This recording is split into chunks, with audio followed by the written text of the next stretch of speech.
수고하셨습니다.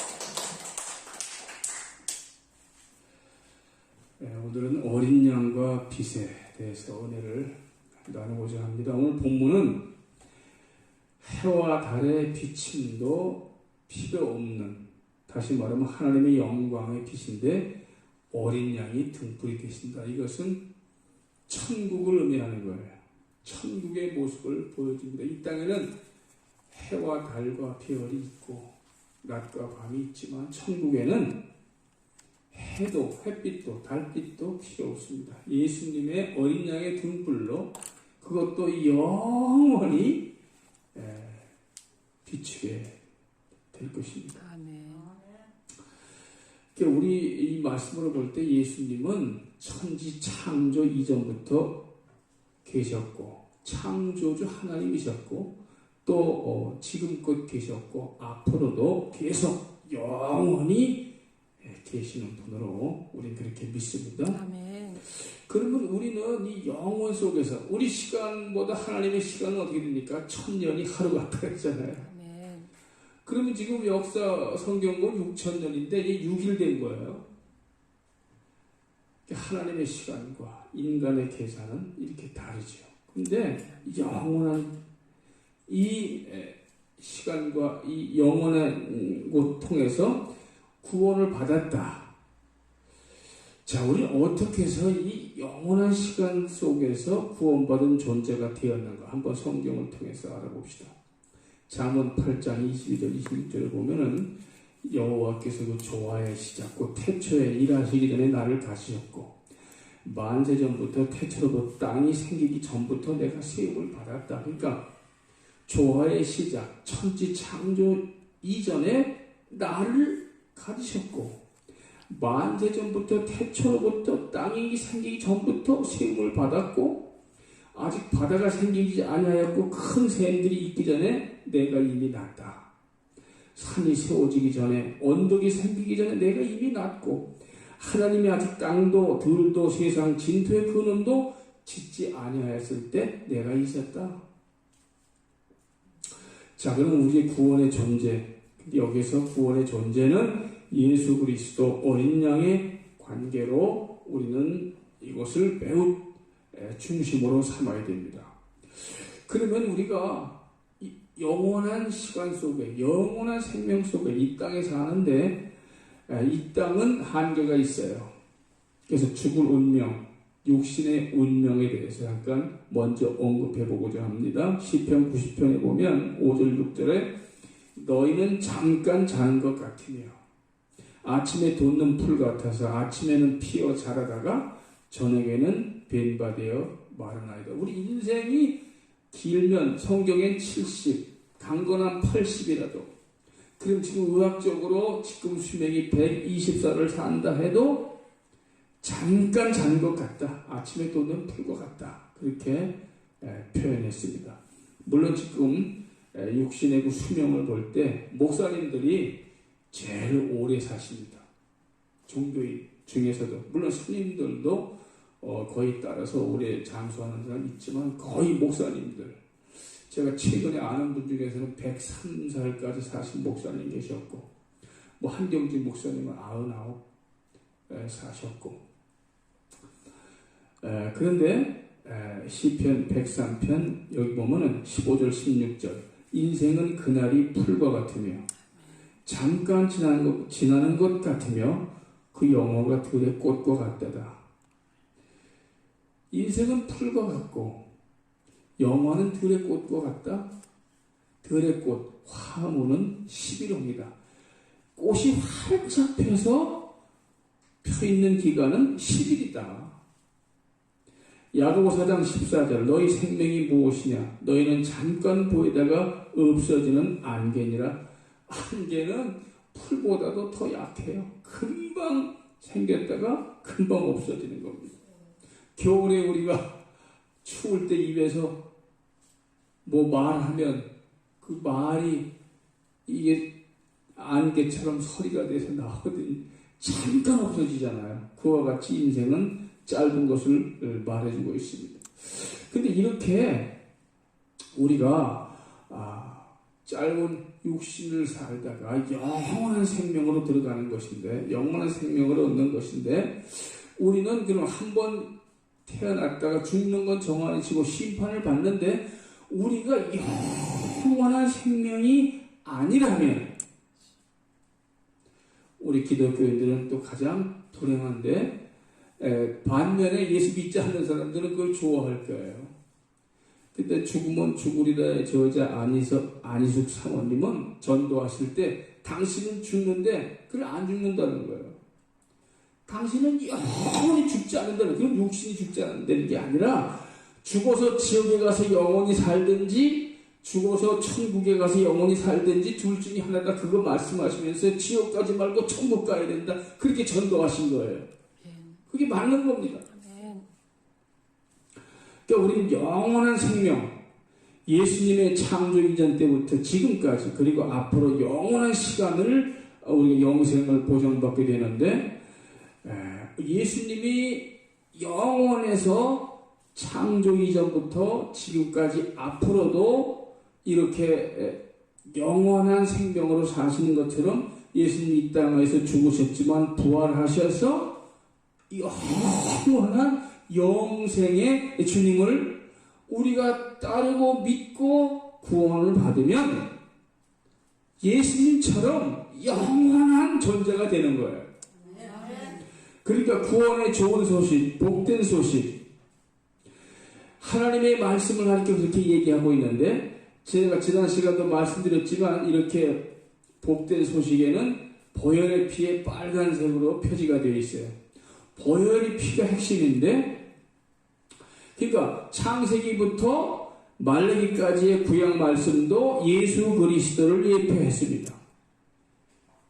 광야 희생제사, 지성소의 언약궤, 만나를 담은 속죄소의 금항아리, 이 모든 게 다 예수님을 상징하는.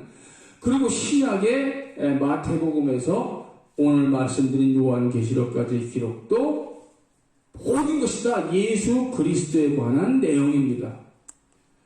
초대교회의 모든 역사와 기적 역시 주님을 통해서 이루어진 것입니다. 오늘 본문 계시록 21장 23절의 내용은 천국의 모습을 보여주고 있는데요. 천국에서는 예수님의 빛만 있다.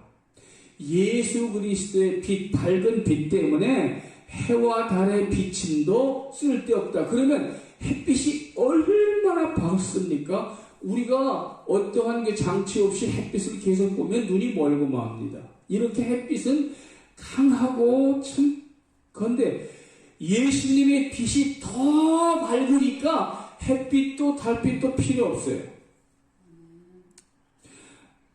말하자면 불이 켜지면 촛불이 필요 없잖아요. 햇빛이 밝은 데는 그 어떤 전기불도 소용이 없잖아요. 마찬가지로 해와 달빛보다도 예수님의 그 광채가 더 밝고, 그렇다는 걸 여기서 표현해주고 있는 겁니다. 그러니까 천국의 모든 빛, 또 축복, 영광은 예수님께로부터 흘러나오고 있다, 그런 뜻입니다. 그래서 오늘 이 연결지어서 오늘 본문을 살아가는 지금 우리와 연결지어 본다면은 우리에게 기쁨과 평강, 이 모든 것은 어디서 오나? 예수 그리스도를 통해서 나온다는 것입니다. 아멘. 오늘 본문을 통해서 천년 왕국을 잠깐 언급해 보면은, 천년 왕국은 수천 년간 싸워온 사단과의 전투에서 예수님의 완전한 승리입니다. 그래서 이제부터는 주님께서 만물을 다스리노라 하면서 선언하시는 거예요. 천년 왕국이 시작입니다. 하나님을 모독하고 비방하던 더러운 인간들의 입을 닫아버리시고, 구원을 받은 자들의 입에서 예수 그리스도를 찬양하는 노랫소리가 곳곳에서 승리의 함성으로 나타나게 될 것입니다. 사단의 도구가 되어서 지약의 소굴에서 세상의 지배권을 쥐고 있던 자들은 물러갈 것입니다. 지금 모든 어지럽고 죄악에 빠져 있는 것은 사단의 도구가 되고, 사단이 주인이 돼서 그 주인이 시키는 대로 순종하는 죄악의 종들의 모습인 것입니다. 이제 예수님은 오셔서 승리의 백마 타고 오셔서 온 세상을 완전히 이기시고 승리하신 위대한 그 모습을 보게 될 것입니다. 근데 그거 천년왕국은 어디인가? 어디서 이루어질 것인가?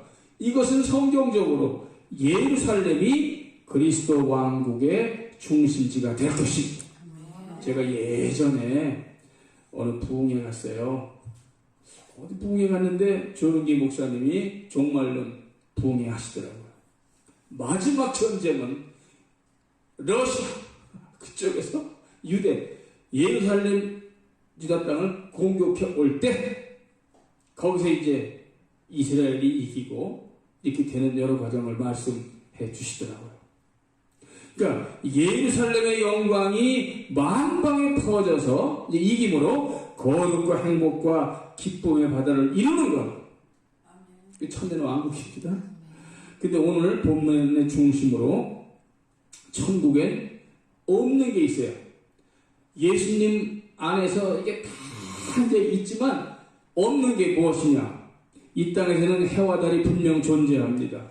해와 달을 통해서 천하 모든 질서와 사람의 생명이 존재하게 되고, 이걸 교회사적으로 의미로 풀이해 본다면 이 땅에서 해와 달이 있다는 것은 하나님의 교회가 유지되는 데 필요한 외적인 수단일 수도 있다는 의미이기도 합니다. 그 천국엔 무엇이 필요 없는가? 해와 달도 필요 없는데 무엇이 필요 없는가?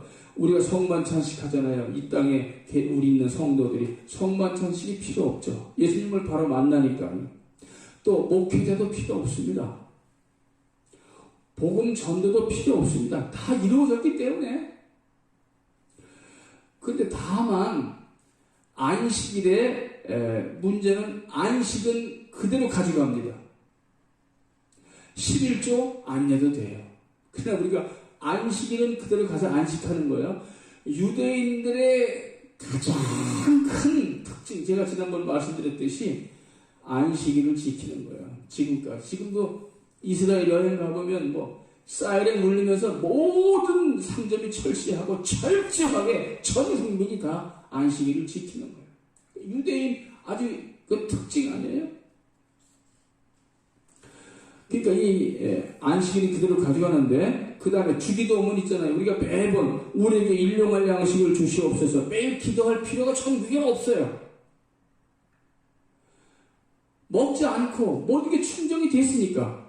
천국에서 육신은 영원한 젊음만 유지한다. 천국엔 늙지 않아. 영원한 젊음이요. 요즘에 텔레비에 전 잘 안 보지만 어쩌다 우리 집사람도 오고 연속 볼 때 있으면 중년 탤런트들이 나오는데 얼굴이 밤탱이에 쏘였는지 주사를 맞았는지 문둥이 같아. 전부 주름살 없애려고 무슨 보톡스를 놓느니 뭘 해가지고 제대로 된 사람 같지 않더라고요.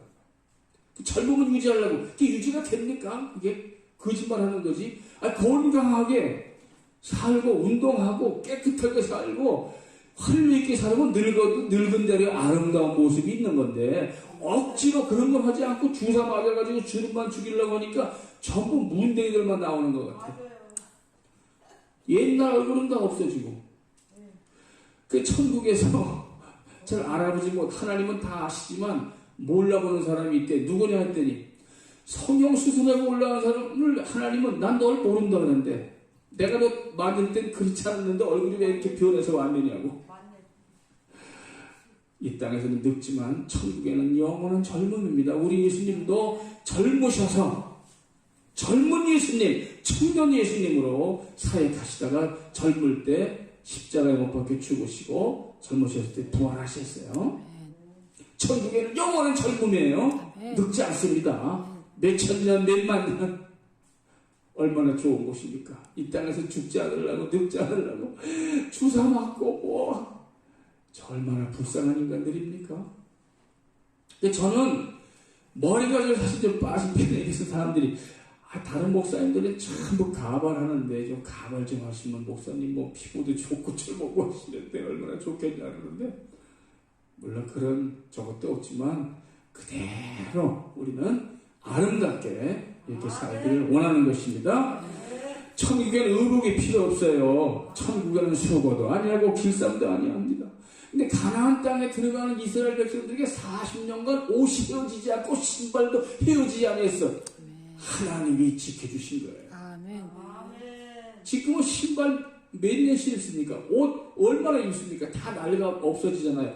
천국에는 깨끗한 옷, 신옷, 더러움이 조금도 없는, 죄가 없는 신옷을 입고 낡아지지 아니하고 더러워지지 아니하는 그 신옷을 영원히 입고 있어. 하나님을 찬양합니다. 아멘. 이 땅에는 뭐 여러 가지 옷이 있고 낡아지는 옷이 있지만 천국에는 신옷만 입습니다. 그 다음 이 땅에는 생활 필수품이 있어야 돼요. 일용할 양식과 함께. 하루를 두고 돈이 없으면 그 돈이 피 같다 그러잖아요. 뭐 모든 생활 필수품이 돈 주고 사야 되고 끊임없이 생활 필수품을 공급받아서 살아야 되는데 천국엔 그게 필요 없어. 왜? 해와 달도 필요 없고요. 하나님께 의존하는 것만으로 모든 것이 다 충족되었기 때문에 만족한 거예요. 부족함이 없는 거예요. 여러분, 부족함이 없는 삶이 가장 복 있는 삶이에요. 주님은 나의 목자가 되셔서 푸른 초장으로 인도하시고 시원한 냇가로 부족함이 없는 거예요. 이 땅에서도. 천국에는 의사도 병을 고칠 수 있는 약사도 약도 필요 없어요. 천국 시민은 아프지도 않고 병들지도 않기 때문인 것입니다. 천국에는 피곤을 씻기 위한 잠을 자거나 휴식할 필요가 없어요. 이 땅에서는 휴식해야 되고 피곤을 풀기 위해서 쉬어야 돼요. 그러나 천국에는 피곤이 없어. 언제나 젊음을 유지한다 그랬잖아요. 언제나 젊음이니까 피곤도 없고 아프지도 않고 병도 없으니까 잠을 잘 필요도 없어요. 밤이 없으니까 거기는 언제나 평안과 사랑과 기쁨과 행복과 만족과 찬양만 있습니다. 아멘. 얼마나 좋은 곳입니다. 천국에서는 사회적인 유대 관계나 결혼이 없어요. 결혼이 없으니까 장례식도 없죠. 장례식장이 없어요. 또 그러니까 모든 것이 다 하나님 우리 예수님으로 충족되기 때문에 그 누구의 도움도 필요 없어요. 선생의 도움도 필요 없고 배울 필요도 없고 그게 완전한 독립체예요. 그러니까 마태복음 22장 23절 33절에 보니까 부활이 없다는 사두개인들이 예수님에게 질문하는 거예요. 자식이 없이 죽은 형제 7형제가 있는데 왜냐하면 이스라엘 유대법에는 대리 결혼이 있어요. 형수가 죽으면 형수 대신 동생이 들어가서 대를 잇는 거예요. 근데 7형제가 있는데 전부 부인은 다 죽고 남자들은 다 죽고 그 한 여자에게 7명이 결혼했는데 죽으면은 누구의 남편이 됩니까? 이 땅에서는 7형제 형제 다 부인이 됐던 거 아니에요.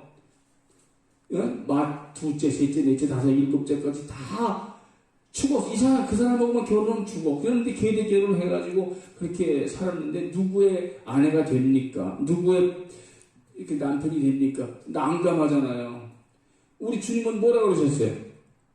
너희가 참 모른다. 부활 때에는 장가도 아니가고 시집도 아니가고 하늘에 있는 천사들과 같다고 말씀하셨어요. 그러니까 우리가 천국에 가면은 물론 이 땅에 살다가 천국에서 만날 수 있어요. 다 그러나 다 독립체. 하늘과 태양과 달도 필요 없는 예수님의 도움으로 살아가는데 다 독립체 천사와 같이 살아가는 거예요. 그 다음에 이 땅에는 생수가 필요합니다. 그러나 천국에는 끊임없는 영생하는 생명수로 만족합니다. 요한복음 4장 11절 16절 예수께서 이 땅에 계실 때 야곱의 우물에 그대로 12시 6시니까 유대시간 6시면 한국시간 요새 시간 12시죠. 피곤해서 그대로 앉으셨다. 100% 하나님이시지만 100% 인간이시기 때문에 피곤하신 거예요. 이 땅에 오셨을 때.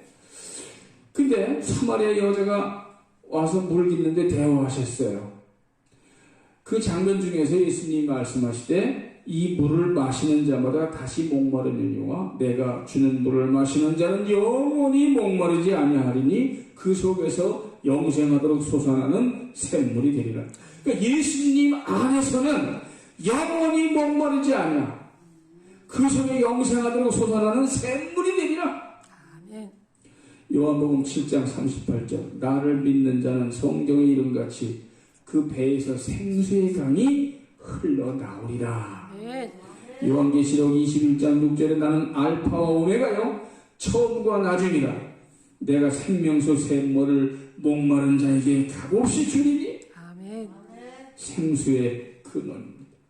근데 여기서 누가복음 16장 24절 거지 나사로와 부자의 죽음에 대해서 예수님 분명히 말씀하셨잖아요. 부자가 지옥에 들어가서 예수님 나를 아브라함 가르쳐 나를 좀 기억해 주옵소서. 내가 뜨거운 이 불꽃 가운데서 고민하는데 손가락 끝에 물을 한 방울 찍어서 내 혀를 서늘하게 해달라고까지 그렇게 뜨거운 곳에서 목말라 하고 불꽃 가운데서 신음하는 곳이 지옥이에요.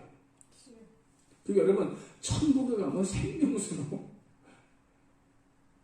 계시록 22장 1절에 또 그가 수정같이 맑은 생명수의 강을 내게 보이니 하나님과 및 어린 양의 보호자로부터 나와서 길 가운데로 흐르더라. 강 좌우에 생명나무가 있어 12가지 열매를 맺되 달마다 그 열매를 맺고 그 잎사귀들은 만국을 치료하기 위하여 있더라. 이러한 천국인데 그 지옥은 해만 며칠 전에 울산에 33층 고층 아파트에서 불이 났잖아요. 그 사람들이 뭐 되진 않았고 다치진 않았어도 연기 마신 사람들은 치료를 많이 해야 될 겁니다. 폐가 다 손상됐어요. 불은 불꽃만이 아니라 연기를 내기 때문에 갈증을 일으키고 폐를 손상시키고 지옥은 항상 갈증돼서 부족한 곳이에요. 항상 아주 최고의 불안하고 부족하고 그럼 우리 집은 내가 너에게 생수를 주는데 영원히 목마르지 아니라 천국은 뭐예요? 맑은 생명수강을 보이는데 길 가운데 강 좌우에 생명나무가 있어요. 생명나무는 이기는 성도에게 주는 상급입니다. 여기서 생명수강은 영생과 무한한 은혜를 상징하는 것이고 거기에는 다시는 저주가 없으며 다시는 저주가 없습니다. 여러분 이 땅에서는 최초의 어머니 우리의 어머니 하와가 범죄함으로 저주가 왔어요. 그 저주 때문에 수많은 사람들이 행복하기보다는 슬프게 살고 만족하기보다는 부족하게 살고 근데 그곳에는 저주가 없어요. 하나님과 그 어린 양의 보호자가 그 가운데 있으리니 다시는 밤이 없겠고 등불과 햇빛이 쓸데없으니 이는 주 하나님이 그들에게 비치심이라. 여러분 이 땅에 살다 우리가 예수님 안에 살면 천국에 살면 사는 거예요. 이 땅에서 부족함이 없이 사는 거예요. 모든 것이 충족된 삶이에요. 자유함이 있어요. 물론 병도 들어요. 이 땅에 사는 우리가 예수를 믿어도 그러나 그 가운데 영혼은 병들지 않아요. 만족하게 살아요. 무슨 말인지 알겠죠? 똑같이 암에 걸린 사람도 예수 믿고 영생 얻는 사람은 마음의 평안을 갖고 살다가 이기기도 하고 뭐 죽기도 합니다. 그러나 예수 안 믿는 사람도 고통 때문에 견딜 수가 없어요. 그러나 육신의 고통보다는 마음의 고통이 더 아프고 힘든 겁니다. 그러니까 우리는 이 땅에서 나의 목자가 되셔서 부족함이 없게 그렇게 살게 하시고 영원한 생명수 수정같이 맑은 생명수의 강을 보여주시고 어린 양의 보좌로부터 나오는 그 흐르는 생명나무의 12실과를 보고 저주가 없고 얼마나 좋은 곳입니까? 그래서 우리는 내가 그 좋은 곳에 가는데 다른 사람도 가자고 전도하는 건데 그걸 모릅니까? 그거 알면 전도 전도 안 하겠습니까? 우리 어머니가, 우리 아버지가, 우리 형제가 이 좋은 곳에 못 가고 지옥 가서 영원히 고통 중에 있는 곳에 갈 텐데, 우선 우리 가족, 아는 친척, 사랑하는 자부터 데리고 천국 가게 해야 될 거 아니겠습니까? 전도합시다. 아멘. 감사합니다. 기도하겠습니다.